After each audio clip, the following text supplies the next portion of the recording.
This is going to be ironic, and we will show you why. So ever since the Titanic's wreckage was discovered in 1985, the trips to ocean, there have been very frequent trips to the ocean floor. In fact, even director James Cameron, he is fascinated by wreckages, and his trip to the Titanic wreckage is actually what inspires the film. Now, it is actually a pretty common thing for billionaires and people who can afford it to, both use private submersibles and go visit wreckages. The Titan Submersible was a similar venture by Ocean and it was claimed to be the first privately owned submersible with a depth of 4,000 meters, which is approximately where the wreckage for the Titan submersible is. And it was also the first crewed submersible with a hull of carbon fiber with range and capacity of 10 km. Unfortunately, on June 18, 2023, Titan imploded during a voyage to the Titanic wreck site, killing all 5 occupants, including Stock and Rush. An international search and rescue operation was launched, and on June 22, the wreckage was found on the about 500 meters from the Titanic wreck site. Cultural impact, as all things, because this is 2023, a lot of people made memes about it, and in fact, some notable ones were publicly seen countdown to when the submersible ran out of oxygen.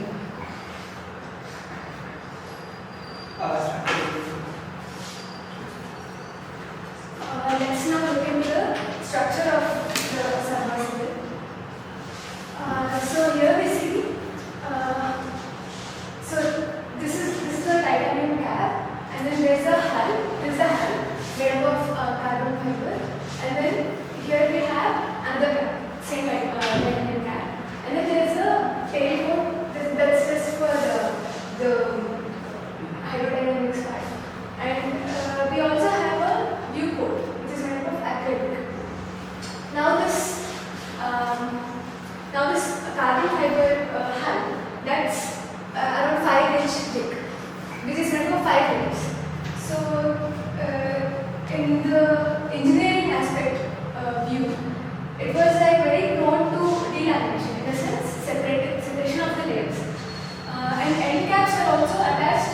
These end caps, and they were attached to a titanium ring, and then those parts, the hull, carbon fiber hull, the titanium ring, and the end caps, they were attached to view.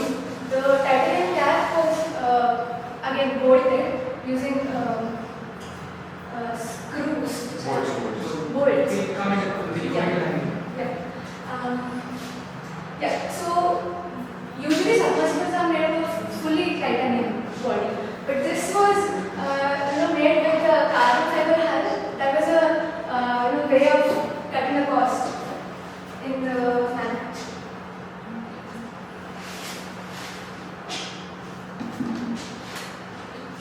This is a small simulation of the implosion. We see it's a very high pressure, and then 4,000 meters depth. Say failure occurs here. It's just 1/25 of the speed. So very, very sudden implosion. Human brains require like 100 milliseconds to feel the pain. They couldn't even feel the pain. The passengers heard some cracking noise and sudden death. So yeah, could this have been prevented? The question is, could this have been prevented? And the answer is an easy yes. This happened because of corporate negligence and recklessness and greed. So let's see why. So as Sanjana already mentioned, the cost cut was done to build a carbon fiber hull instead of a full titanium body. They also did a shape change. So usually what happens with submersibles is it's a spherical body, so the pressure, the stress is uniform across the body. Whereas the Titan was built like a pit.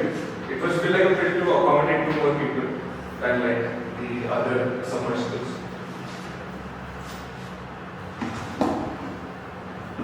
We'll see more such red flags like before the failure. So we know what were the issues involved for the challenges up to the failure. So Ocean Gate, the Titan submersible was a carbon fiber and titanium bodied submersible. Previously, there was Deep Flight Challenger, which was made by Spencer. Challenger was also made up of carbon fiber and titanium. So it was acquired by Virgin Oceanic, which announced plans to conduct a series of 5 dives, but they refused to endorse the plan as it was designed to dive only once. So that was how the Titan was also made, but it imploded on its 84th dive. So essentially, previous submersibles that did use titanium and carbon fiber, they knew about the fact that cyclic fatigue, as they see later, is a problem, and they actually had engineers point out that okay, we are not going to let you go there with the same submersible more than once. However, OceanGate did not really want that. OceanGate looked at the deep plate, and they wanted to create a similar submersible with similar materials, but like completely ignoring the effect of cyclic fatigue. So actually, even OceanGate's director of operations had pointed out that no non-destructive testing of carbon fiber hull had taken place. So the carbon fiber hull that they had actually received was actually bought cheaper because it had gone past its shelf life. And after that, they didn't even check, for the presence of imperfections, voids, and in fact, the acrylic window, as Sanjana mentioned, wasn't even rated to be used 4,000 meters. The view, because OceanGate, as usual, wouldn't fund the design. The viewport was in the end only rated to 650 meters. And because of this, because he pointed out that there are issues with the design, he was dismissed from his position. So again, loud cracking noises. A lot of people who were part of the submersible to much shallower regions, even they had pointed out that there were loud cracking noises that they were experiencing during the dive, which Stanley said that there are flaws and defects in one area being acted on by tremendous pressures. And the issue is the Titan Submersible, instead of looking at why these cracks are working, they implemented an acoustic sensor system where they look out for the sound of these cracks to predict whether or not a catastrophic failure is going to occur. In fact, when Raj, the CEO, he visited he was specifically warned against using carbon fiber. Now, carbon fiber has a very excellent behavior under tension. However, under compression, carbon fiber strength is worse than titanium. And not only that, because it's a composite, when it's underwater, there can be resin degradation that can happen because of this contact with it. In fact, this submersible was not even classified or certified by any authority because OceanGate believed that they could their own methods of internal safety testing is better than what publicly available testing is. In fact, multiple engineers had written letters to OceanGate because they were not even following standards like ESME pressure vessel for human occupancy standards. So yes, after the test was completed in January 2023, the first hull that they had made was redesigned to cyclic fatigue and was derated from 4,000 to 3,000. According to Rush, the carbon fiber material that ground was going, but OceanGate had purchased them at a significant discount because they were past their shelf life. Now, past their shelf life in this case implies that the carbon fiber had resin degradation happen. But again, because it was being sold for cheap, OceanGate bought it, and in 2021, a new hull was constructed, which after the previous hull was flagged submersions. In fact, when they created the new hull, the engineers were instructed to salvage and reuse parts from the first hull. This includes the carbon fiber.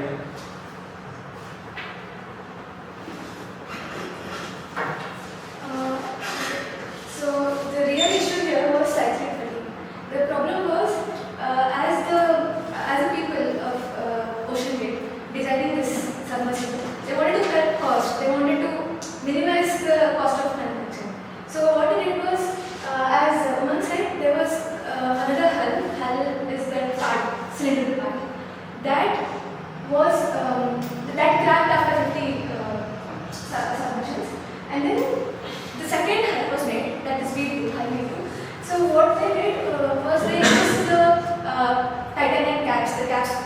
many of the parts that were reused from the previous submarine. And as we know, once it reaches this sea depth, even though it's not 4,000 meters, even if it reaches around like 1,500 and then come back multiple times, it undergoes cyclic fatigue. And we can see here that's the cap, and it had 18 bolt holes. The titanium cap was fixed to the hull with 18 bolt holes, and only 17 were used. And the 18th one, there is thought it's unnecessary. And even the viewport was fixed to the one apex with 16 bolts. So this engineering aspect, this thing, was actually discussed by many certified laboratories, saying that this design is not very stable under such high pressures and under so high depth.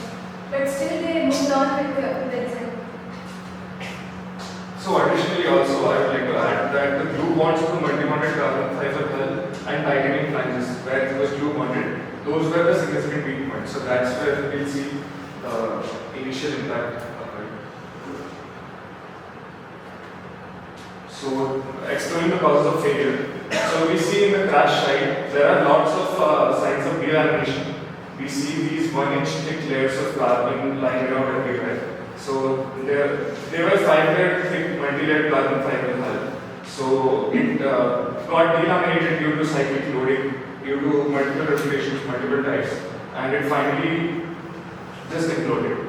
So if delamination had not happened, the failure would have needed to shear the whole tube, which would need more stresses and more depth. So it would have survived the depth as it had on the previous slide, like prior to this failure. And we see the tear fracture here between 1 and 2, between the sheet 1 and sheet 2. There is a tear fracture as due to the longitudinal fractures caused by the delamination, by the weakening of delamination.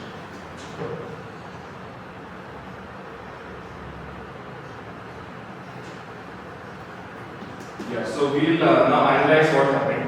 As Umang mentioned, there were 2 versions, and the first version, out of 90 dives, only 13 made up to Titan wreckage, which was Titan wreckage, which was about 1,300 meters under sea level.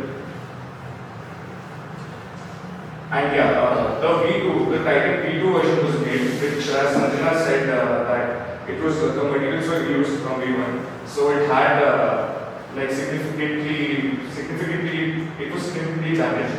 It was deteriorated, and it had cyclic fatigue. And there was a cosmic strain sensor over the hull and the ends, so we can analyze data for this.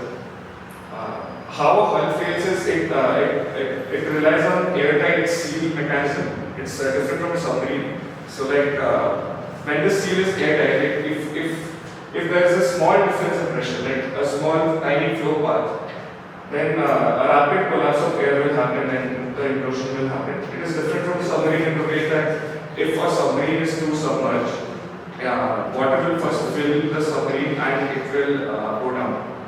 So the difference in pressure is maintained in this in a submersible, in a smaller submersible.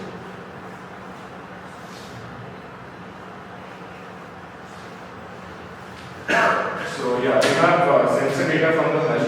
It had 7 acoustic sensors and 5 strain gauges throughout its body. So dive 80, around on dive 80, a loud acoustic bang was heard by the passengers at the end, which is this peak. So what it says is, like, lots of acoustic sounds were heard during dive 80. There are lots of peaks here with this peak and this peak. So all of the cracking started at the beginning of the dive. Then lower sounds with arrived at the bottom, and another big window as soon as it increased. The highest peak was when it came up. So we can clearly see the hoop and longitudinal strain data for the whole submersible. So we see that after the loud bang, the hoop and longitudinal strain they kind of split. The differential strain between them is more. So yeah, we see a permanent deformation happening at the end of the day.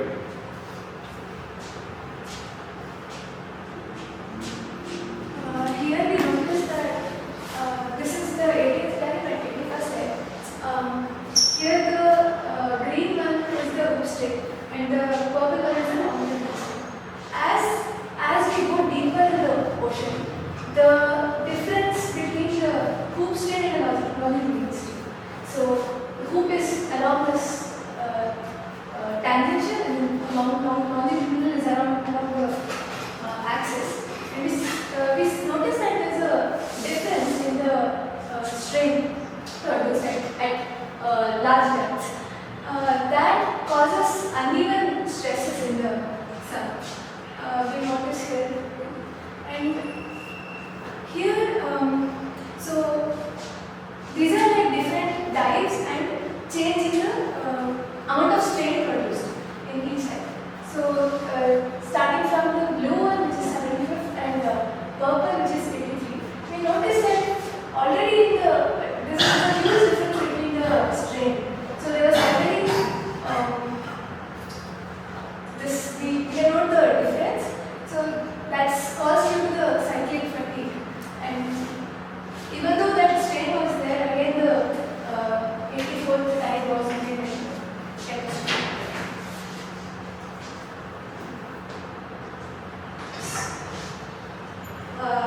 Some highlights here. Say the hull radius was 0.84 and length was 2.54. Try to wrap it up in 5 minutes. So the volume of the air contained was found to be this, and we know the density, and then we can find the mass of air. So using that, we found that if at the depth where the catastrophe happened, it was like 3,500 meters, the pressure would be 350 bar, and that would mean the air would be at that pressure would be compressed to viscous. That means if there was a leak and suddenly due to pressure difference, if there was a compression in the volume, it would be 99.7% of volume reduction there. Air is just squeezed into a tiny ball, say. And so that would create a huge vacuum. And that again, the water pressure and inside, like almost no pressure, that caused the buckling of the sub. That caused the implosion.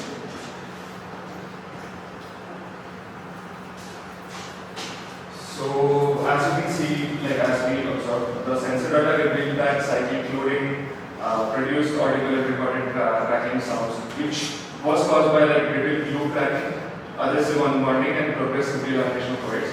Progressive elongation was between the carbon-carbon layers, and the adhesive unbonding was between the titanium, the titanium head and the carbon body.